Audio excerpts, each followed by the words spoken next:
Hello friends, स्वागत है आज आप सबका फिर से 5G मेथड भाई राहुल सर मैं यूट्यूब चैनल पे। मैं राहुल सर आज आप सबके बीच कुछ इम्पोर्टेंट बातें लेकर के आया हूँ जो मुझे लगा कि आप सबसे शेयर करनी चाहिए। देखिए, सरकार की मंशा जो है ना वो साफ दिख रही है, एकदम से झलक रही है। सरकार तो चाहती है कि जनता मूर्ख रहे, अशिक्षित रहे, ताकि हम इनके ऊपर अपने राजनीति की रोटियां सेक सकें। लेकिन ऐसा कुछ होने वाला नहीं है। अब जनता भी जग चुकी है, क्योंकि अगर आप अशिक्षित रहेंगे है ना, अगर आपके पास शिक्षा नहीं रहेगी तो आप गरीब रहेंगे, और जब आप गरीब हैं तो गरीब का मतलब ही होता है बेबस, लाचार और गुलाम भी हम उसे बोल सकते हैं। क्योंकि गरीबी एक ऐसी बीमारी है, ये भी एक बीमारी ही है, और इसका सिर्फ़ और सिर्फ एक ही इलाज है और वो है शिक्षा। जहाँ पे शिक्षा है वहाँ से गरीबी ऑटोमेटिक दूर हो जाती है। जिस घर में, जिस गांव में, जिस शहर में, जिस राज्य में, जिस देश में शिक्षा है, जिस राज्य में शिक्षा को सर्वोपरि माना जाता है, वो राज्य कभी गरीब नहीं होता है। उस राज्य में कभी गरीबी दस्तक दे ही नहीं सकती। लेकिन हमारे यहाँ की जो सरकार है ये तो चाह रही है कि यहाँ के लोग गरीब रहें, ताकि जो मेरी राजनीति की रोटियां है हम इनके ऊपर सेक सकें। अच्छा भाई साहब, एक बात बताना, जब सिनेमा घर, क्या वहाँ पे कोरोना वायरस नहीं फैलेगा? रेस्टोरेंट, बस अड्डे, रेलगाड़ी, रेलवे स्टेशन, क्या यहाँ पे कोरोना वायरस नहीं जाएगा? हम ये जानना चाहते हैं कि क्या यहाँ पर कोरोना वायरस नहीं जाएगा? वहाँ भी जाएगा। तो जब वो सब कुछ खुल सकते हैं 50% सीटों के साथ, तो आखिर शिक्षण संस्थान क्यों नहीं खुल सकते हैं? आखिर क्या कोरोना वायरस कोचिंग संस्थान में ही जाएंगे? कोरोना वायरस कॉलेज में ही जाएंगे? स्कूल में ही जाएंगे? क्या मंशा है भाई साहब सरकार की? इससे यही न प्रतीत होता है कि सरकार चाहती है कि ससुरा जितना जनता है ये सब अशिक्षित रहे, ताकि मेरा जो अपना काम है वो होता रहे।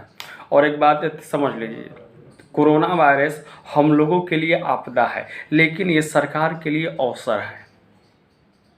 जो हम लोगों के लिए आपदा होती है वो सरकार के लिए अवसर होती है। बहुत सारे फंड आते हैं इसमें आपदा में, लेकिन सरकार इसे ऊपर से ऊपर ही कागज़ पे ही बस उठा लेती है। तो ये उनके लिए अवसर है, ये उनके लिए उत्सव है। ये तो चाहते हैं कि हमेशा ऐसा कुछ ना कुछ होता रहे। लेकिन अब हम लोग भी चुप नहीं बैठने वाले हैं। बस शिक्षण संस्थान खुलेगी, अगर दम है तो रोक कर दिखाओ। क्लासेज रेगुलर हो रहे हैं और आगे भी होंगे, इसमें कहीं कोई डाउट नहीं है। हाँ, तो कोविड-19 के जितने भी सारे गाइडलाइन हैं उसको मद्देनज़र रखते हुए क्लासेस खुल रहे हैं।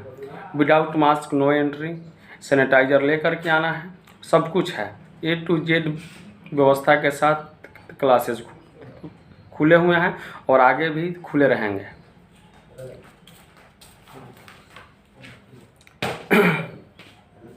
देखिए, अच्छा एक बात बताइएगा मुझे, नदी है, नदी की जो पानी है वो ऐसे बह रही है। मैंने बीच में एक बांध बना दिया, तो बांध बना दिया तो यहाँ पे दो रिजल्ट होंगे। अगर हो सकता है कि बांध बनाने के बाद पानी अपना रास्ता कहीं और से बना ले, या अगर बांध को हम फिर कुछ दिन बाद तोड़ भी देते हैं, तो ये कोई गारंटी नहीं है कि जिस वेग से, जिस लय में पानी बह रहा था उसी लय में फिर से बहे। हो सकता है उससे कुछ मतलब उनका वेग जो हो सो बढ़ भी जाए और हो सकता है घट भी जाए, ये संभावना है।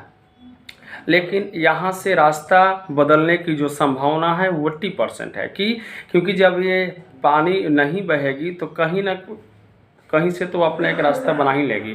तो वही हाल है, अगर आप शिक्षण संस्थान को बंद करते हैं तो विद्यार्थी अपना रास्ता बदलेंगे और इसके जिम्मेवार होगी सरकार, कोई और नहीं होगी।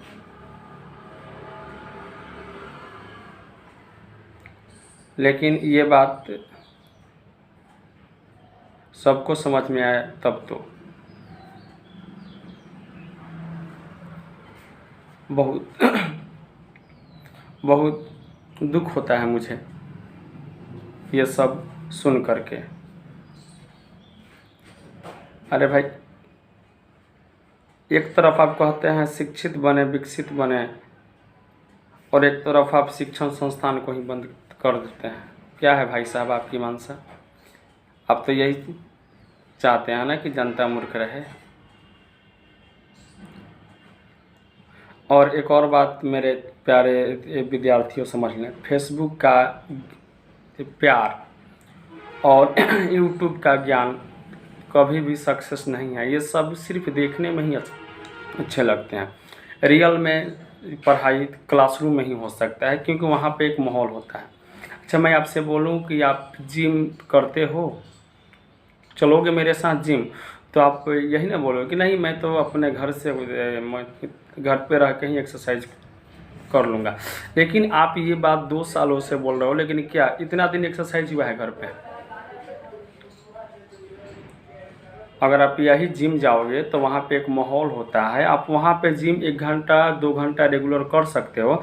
लेकिन घर पे आपका समय 1-2 घंटा क्या 5-6 घंटा इधर उधर निकल जाता है, लेकिन 10 मिनट भी एक्सरसाइज नहीं हो पाता है। तो वही बात है पढ़ाई भी किसी न किसी शिक्षण संस्थान में ही जा कर के हो सकती है। घर पे रह के कभी पढ़ाई, क्योंकि आपको वैसा माहौल ही नहीं मिलेगा। जैसे ही आपने पढ़ाई, मान लो ऑनलाइन पढ़ाई स्टार्ट किया, मोबाइल आपने खोला स्टार्ट किया, तब तक मैसेज आ गया, किसी का फ़ोन आ गया, मम्मी कही ये काम करो वो काम करो फलना चिलना, अनेकों तरह के बाधाएं हैं। लेकिन अगर आप क्लासरूम में हैं तो यहाँ पे तो आप फ़ोन भी नहीं उठा सकते हैं क्योंकि मोबाइल साइलेंट होगा, फलना का फ़ोन आया, किसका फ़ोन आया, उससे कोई मतलब आपको नहीं होता है। और यहाँ पे आप क्लासरूम में एक बार इंटर कर गए तो आराम से 1 घंटे तक कोई ये नहीं कि ये काम करो वो करो, ये लाओ, ऐसा कुछ नहीं होता है। तो यहाँ पे एक माहौल मिलता है क्लासरूम में आपको। लेकिन बच्चे ये सब कुछ समझ नहीं रहे हैं। तो इसलिए मैं आप सबसे यही कहना चाहूँगा कि आप कहीं भी किसी भी जिस भी शिक्षण संस्थान में पढ़ते हैं आप रेगुलर जाएं, आप रोज़ जाएं, कुछ ना कुछ आप सीखेंगे ही। अगर आपको ऐसा लगता है कि हम घर पर रह कर के ऑनलाइन पढ़ लेंगे तो कुछ नहीं पढ़ोगे, अंगूठा छाप बनोगे बस, क्योंकि होगा ही नहीं भाई, वैसा माहौल ही नहीं बन पाएगा। यहाँ पे हैं कि क्लासरूम में है कि आपके 5-10-20 सहपाठी होंगे, टेस्ट होता है, पता चलता है कि हाँ जी उनका नंबर मुझसे ज़्यादा आ गया, तो आपके अंदर एक ईगो होता है जो हॉट होता है, तो आप सोचेंगे कि अगले बार हम इनसे ज़्यादा नंबर लाएंगे। तो इसलिए आप सब लोग क्लासरूम से जुड़ें, ऑनलाइन के चक्कर में ज़्यादा न पड़े, बस वो सिर्फ देखने में ही अच्छा लगता है और क्लासेज बंद नहीं होंगे। चलिए, तो आज के लिए इतना ही। जय हिंद, जय भारत, भारत माता की जय।